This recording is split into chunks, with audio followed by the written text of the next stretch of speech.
Hello everyone, welcome back to our channel योन institute. I hope आप सब ठीक होंगे और अपनी समर वेकेशंस एंजॉय कर रहे होंगे। तो आज की वीडियो जो रहने वाली है वो है हमारी क्लास 11th के बिजनेस स्टडीज़ के चैप्टर नंबर 2 की, जिसमें हमारा टॉपिक चल रहा था जॉइंट स्टॉक कंपनी। तो जॉइंट स्टॉक कंपनी में हमारा जो नेक्स्ट टॉपिक है वो है merits of joint stock company. So first of all हमारा है limited liability. The liability of members in company is limited to the nominal value of the shares they have acquired. कह रहे हैं जो liabilities होती है मेंबर्स की company के, वो लिमिटेड होती है किससे? जो नॉमिनल वैल्यू ऑफ शेयर्स जो शेयर्स उन्होंने खरीदे थे जिस वैल्यू पे, उसके बराबर। If a person has purchase a share of ₹100, his liability is limited to ₹100 only. कह रहे हैं अगर किसी पर्सन ने ₹100 के शेयर खरीदे हैं तो उसकी लाइबिलिटी जो होगी वो भी 100 ही होगी खाली। If the share is partly paid then he can require to pay only the unpaid value of the share. कह रहे हैं कभी शेयर होल्डर ने शेयर को टुकड़ों में खरीदा है, ठीक है, मतलब आधी पेमेंट उसने अभी दी, आधी 6 महीने बाद, आधी 3 महीने बाद देगा, तो तब क्या करना उसको, उस टाइम पे खाली उसको जो अनपेड वैल्यू ऑफ शेयर्स है वही पे करने हैं। Second, transfer of interest. The share of a public company are freely transferable. कह रहे हैं जो पब्लिक कंपनी के शेयर्स होते हैं वो फ्रीली ट्रांसफरेबल होते हैं। A share holder dispose of his shares at any time when the market condition are favourable और he is in need of money.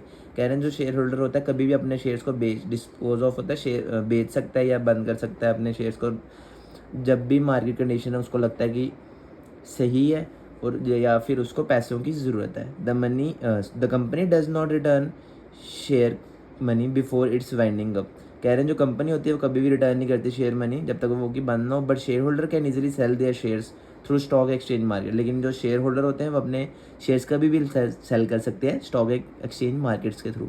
Stock exchanges क्या होते हैं? Stock exchange provide a ready market for the purchase and sale of shares. कह रहे हैं stock exchange क्या है हमारे, जो कि हमें प्रोवाइड करते हैं रेडी मार्केट होती है, जो कि जिसमें हम परचेज कर सकते हैं और सेल कर सकते हैं अपने शेयर्स को। The facility of transferring shares encourages many people to invest. कह रहे हैं ये जो फैसिलिटी है ट्रांसफर करने का शेयर का, वो इंकरेज करते हैं बहुत सारे लोगों को इन्वेस्ट करने से। This provide liquidity to the investors and stability of the to the company. कह रहे हैं इससे क्या होता है, लिक्विडिटी होती है इन्वेस्टर्स की कभी कभी और स्टेबिलिटी भी मिलती है कंपनी को भी।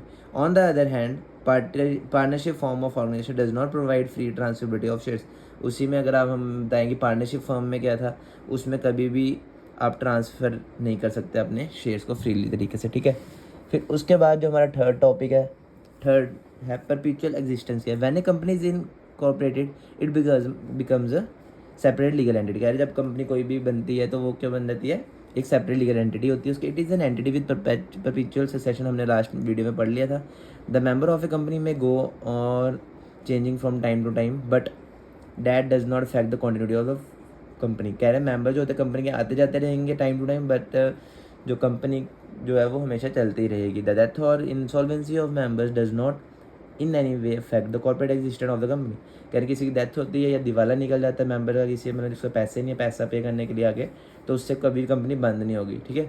The continuity of a company is not only in the interest of the member but is also beneficial for the society. कह रहे हैं जो कंपनी चलती है खाली इस मकसद से नहीं कि अपने मेंबर्स को ही फ़ायदा देगी, वो सोसाइटी को भी बेनिफिट देती है। The discontinuation of a company में कॉज वेस्टेज ऑफ रिसोर्स। अगर कंपनी कोई बंद भी होता है तो उससे क्या होगा, वेस्टेज होगी हमारी रिसोर्सेज की, इनकन्वीनियंस टू द कंज्यूमर्स को भी कम कम जो चीज़ें चाहिए होंगी वो नहीं मिल पाएंगी, ठीक है। अब कह रहे हैं आगे हमारा आया scope of expansion. Scope of expansion क्या है? A company can arrange large financial resources as compare to sole proprietorship and partnership form of organisation. कह रहे कंपनी अरेंज करती है लार्ज फाइनेंशियल रिसोर्सेज को एज कम्पेयर किससे, सोल प्रोपराइटरशिप और partnership form of organisation. In case more funds are needed, अगर आपको ज़्यादा फंड्स चाहिए, additional fund can be raise from issue of shares और डिवेंचर फ्रॉम द पब्लिक। तो हम क्या करेंगे, इशू करेंगे शेयर्स और डिवेंचर पब्लिक से। एक company is also in better position to raise loans from bank. Company जो अगर अच्छी पोजीशन में है तो वो आसानी से लोन ले सकती है बैंक से या अदर फाइनेंशियल इंस्टीट्यूशन से। There is scope for expansion of business activity, इसलिए उनके जो बिजनेस एक्टिविटीज़ होंगी वो बढ़ा भी सकते जब चाहें। Professional management in company form of organisation ownership is separate from management. यानी कंपनी में आपको हमने बताई दिया ओनरशिप अलग और मैनेजमेंट अलग है।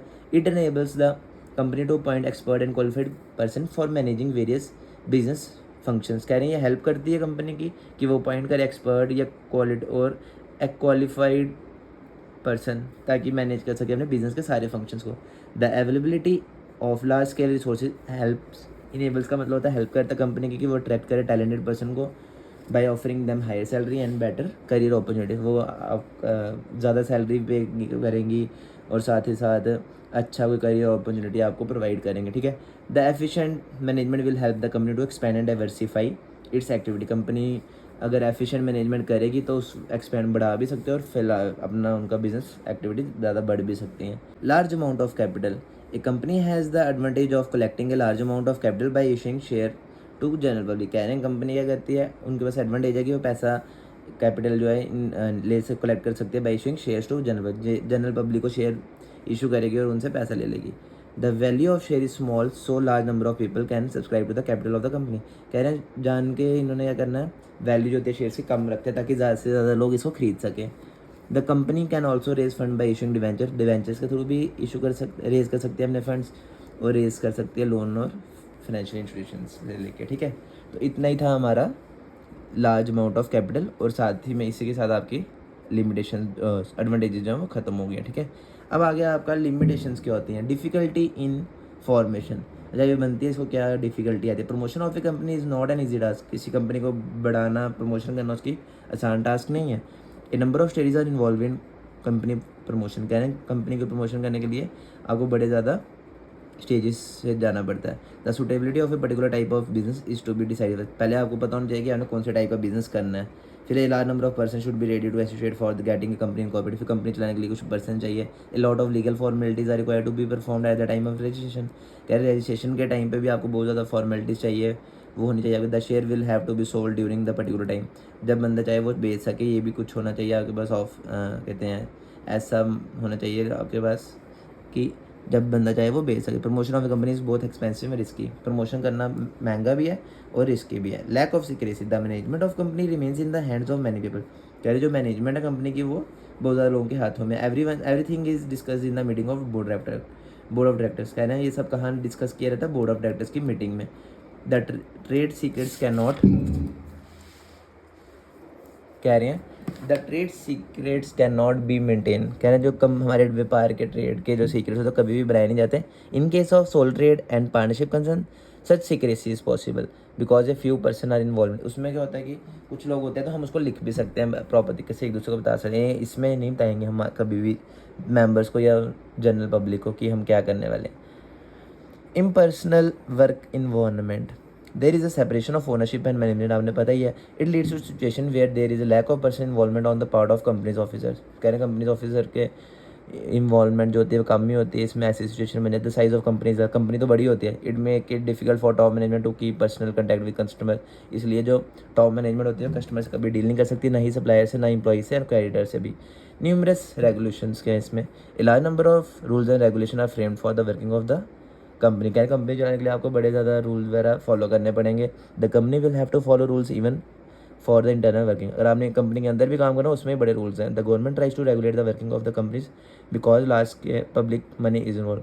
गवर्नमेंट इसमें इन्वॉल्व क्यों होते हैं, क्योंकि उनको पता है कि इसमें लार्ज पब्लिक का जो पैसा है वो लगाया गया है। The formalities are many, formalities बड़ी हैं, पेनल्टीज़ भी होंगी अगर आपने कुछ कभी गलत कर दिया, ठीक है।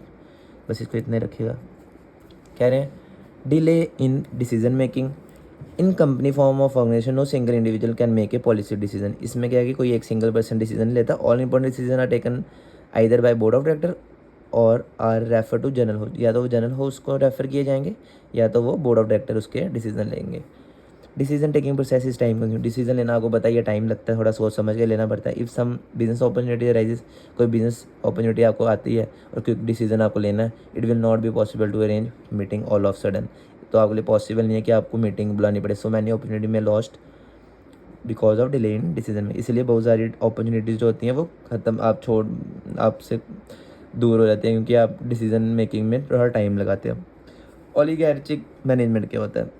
In theory the management of a company is elected by share holders and the board of director exercise manager control. कह रहे हैं जो इन थ्योरी में हम बताएंगे मैनेजमेंट ऑफ ए कंपनी कौन चलाते हैं, शेयर होल्डर और बोर्ड ऑफ डायरेक्टर चलाते हैं। और चलाते जो है वो इलेक्ट कौन करता है, शेयर होल्डर, और बोर्ड ऑफ डायरेक्टर क्या है उसको कंट्रोल करते हैं। In practice the number of share holder is large. है ना, आपको शेयर होल्डर पता ही है कि लार्ज है and they have no role in running the company, और वो कभी भी कंपनी को नहीं चलाते। The management is in the hand of few person and they perpetuate their control. किन्हीं कुछ ही लोगों के हाथ में मैनेजमेंट और वही उसको कंट्रोल करता है। कन्फ्लिक्ट ऑफ इंटरेस्ट, देर में भी a conflicting interest of different stakeholder, अलग अलग स्टेक होल्डर्स है इसमें, मतलब शेयर होल्डर्स हैं।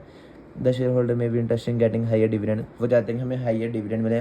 Raising the intrinsic value of, उनके जो शेयर्स हैं उसकी वैल्यू अच्छे बढ़े। The customers are interesting getting better quality goods and cheap price, वो चाहते हैं कि हमें सस्ते चीज़ें मिलें और अच्छी क्वालिटी वाली। The employees on the other hand are interested in getter, और एम्प्लॉय जो होते हैं वो भी चाहते हैं कि हमें अच्छी सैलरीज और वेजेस मिले। It become difficult for the company to reconcile the interest of various stakeholder, company के लिए बहुत मुश्किल है कि वो सबके इंटरेस्ट का ध्यान रखे। ठीक है, तो बस इतना ही हम इस वीडियो में रखेंगे। इसमें आपका हो गया मेरिट्स और डीमेरिट्स हो गया लिमिटेशन। ठीक है, नेक्स्ट वीडियो में हम आपका करेंगे टाइप्स ऑफ कंपनी। ठीक है, तो तब तक के लिए इतना ही, और आप देखते रहिए इओन इंस्टीट्यूट। Thank you.